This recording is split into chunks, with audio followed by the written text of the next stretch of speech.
For all the times that you rain on my parade, and all the clubs you get in using my name. You think you broke? So you see, I am supposed to be here. Itinuro ni Penelope kay Franco ang sketch niya, isang pyramid na yari sa mga kwadradong kahon. Nasa isang restaurant sila. Hiniram niya ang panulat at papel ng waiter upang mag-drawing. Imagine being one of the top people in the chart here. Everyone here at the bottom would give me a share of their sales, and these are big sales since it involves real estate. We're talking land here. You know. Haven't you ever heard of the pyramid scheme before? Of course, I've heard of it. Pagsisinungaling niya, wala siyang alam doon. Naririnig niya ang termino pero hindi niya alam ang sistema. Bakit niya aalamin iyon gayong wala siyang interes sa negosyo? Bukod doon ay nagtiwala siya kay Jose Miguel dahil apo ito ng isang senador. Then why did you still give him your money? I invested 2 million at first, and in just a month, it became 2.7 million. He even showed me the check. For crying out loud, he gave me the option to take the profit or reinvest it. Naturally, I invested it again. My 2.7 became more than 3 on the third month, so I decided to put all the money there since I still have some money for Penelope maintenance. Noong naubos ko na yun, naisip kong kukuha ako ng profit kahit kaunti lang, just to maintain the house and get a new car to impress Dad, but Jose Miguel refused to talk to me. Minsan ko lang siya nakausap at sinabi niya na wala pa raw pera sa kanya. I waited and waited, nakahalata na ako noong inliwasan na niya talagang sagutin ang tawag ko at nagpalit pa siya ng number. Pinuntahan ko siya sa opisina niya pero wala na siya roon, lumipat na raw, so, I went to the new office but he wasn't there either. Someone told me he was at the hotel, so I went there. And created a problem, how dare you? He created the problem, not me. Bakit ba parati na lamang siya ang mali? Siya na nga ang naloko. Siya pa rin ang mali. You were supposed to make that money grow. I know, natampal niya ang sentido. I'm so dumb. Pero sino ang hindi maniniwala sa kanya? He's a senator's grandson. Everything was legit as well. He showed me permits and everything. You know what my college professor once said?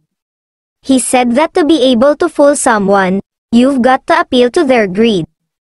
Obviously, Jose Miguel knew it. Naglapat ang mga labi niya. Pigil ang galit sa sinabi nito. Ano ang karapatan nitong husgahan siyang gaaman? Aminado siyang natukso siya sa isang investment na walang aasikasuhin, walang gagawing mga paperwork, at lalo na sa katotohanan na wala yung papasukang opisina, bukod pa sa malaki ang kita.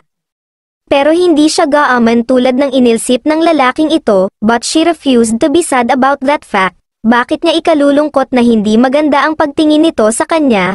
Hindi ba at hindi rin naman maganda ang pagtingin niya rito? Oh, really? Is that why you call him every time you're in trouble? Lihim siyang bumantong hininga. Oo nga't magaling ang lalaking ito sa trabaho nito at talagang maaasahan ito, pero sip-sip ito at alam niyang nangangarap itong magkaroon ng malaking shares sa kumpanya. Are you calling me greedy, lazy? You spend your days loving yourself and when you get bored, you terrorize your father. Yes, lazy and inconsiderate, and you're a kiss ass. Umiling ito, tila ibig ipahiwatig na sinasayang lang nito ang oras sa pakikipag-usap sa kanya. She had always hated that expression, like she was a huge waste of his time. Come on, I'll take you home, don't bother, I can take a cab. Are you sure? Bahagya siyang nabigla na hindi ito nag-insist ngunit hindi niya babawiin ang kanyang sinabi kaya humalukip-kip siya at tumango. Kung sa bagay ay malapit lang ang hotel kung saan naroon ang kanyang sasakyan. Yes, I'm sure. You go now and tell my father that I've given him a problem again. That's what you're going to do, right? Of course, what did she expect? Lahat ng ginagawa niya ay isinusumbong nito sa kanyang ama. Umismad siya. Sa kapinara ang taxi na dumaan, nagpahatid na siya sa hotel, nilinggan niya si Franco, he was still standing there. May kung anong standing there, may kung anong kahungkagan siyang nakapa sa sistema niya at ayaw man niya ay naalala niyang minsan sa buhay niya ay labis siyang humanga sa binata. Hello, napatingin si Penelope sa lalaking nasa sala. Biglang bumilis ang tumibok ng kanyang puso, gwapo ang lalaki, sino ito? Mukha pa tong bata. hindi tipikal na bisitang dumarayo sa kanilang bahay, ang hula niya ay wala pang 20 years old ito. Hello, nakangiting bati niya rito, I'm Penelope. Nahuhulaan ko nga, napansin NTYA ang suot nitong ordinaryong kamiseta at kupas na pantalon, lalong hindi iyon tipikal para sa mga nagiging bisita sa bahay nila, gayunman ay hindi na itago ng simpleng kasuotan nito ang kagwapuhan nito, lahat ng kanyang kaklase sa Assumption ay tiyak nakikiligin kapag nakita ito. Hindi siya mahilig sa isang ruggedly good-looking na lalaki, mas tipo NTYA chong boy next door type, pero ang lalaking ito ay labis na napukaw ang kanyang atensyon. Are you waiting for my dad? Tumango ito, but we'll be leaving in a while. Okay lang, sinabi NTYA sa akin na mag-uusap daw muna kami bago kayo umalis, sana okay lang sayo. Ninitian niya ang lalaki bilang tugon, of course, it was fine with her, mas maganda nga kung isasama pa nila ito, they were just going to the car dealer. Dahil magsi-16 years old na siya ay panahon na para makapili siya ng sasakyan NTYA, iyon ang regalo sa kanya ng kanyang daddy para hindi na ang Lingko LN Town Car nila ang tagapaghatid niya sa eskwelahan. Ibig pa sana niyang magtanong dito pero dumating na ang kanyang ama, nagtungo ang mga ito sa garden habang Staya ay naghintay lang sa sala sa pagnanais na makitang mall ang lalaki, bumalik ang dalawa pagkalipas ng halos kalahating oras. Sige, Penelope, mauna na ako, sir, maraming salamat po, wika nito sa kanilang mag-ama.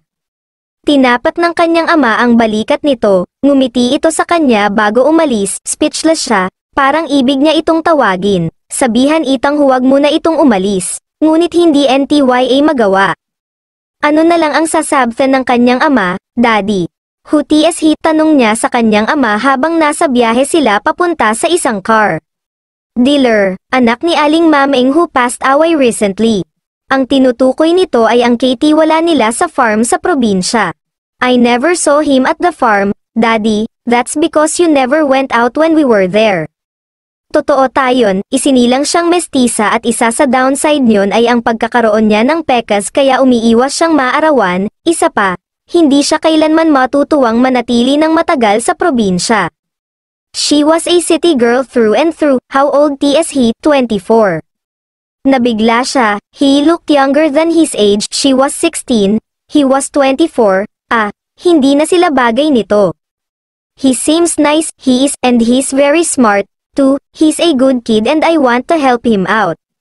Ayon sa kanyang ama, nagpa siya itong pag-aralin uli ang lalaki kahit na nakapagtapos na ito ng kursong education at kasalukuyang nagtatrabaho sa isang paaralan, lalos tayang nabigla, hindi ito mukhang guro, you're very nice, Daddy, and so are you, have you decided on what model you want? Panay ang naging tango niya. Pagkalipas ng isang oras ay nabilhan na siya ng kanyang ama ng isang brand new BMW. What a wonderful day. She got a new car.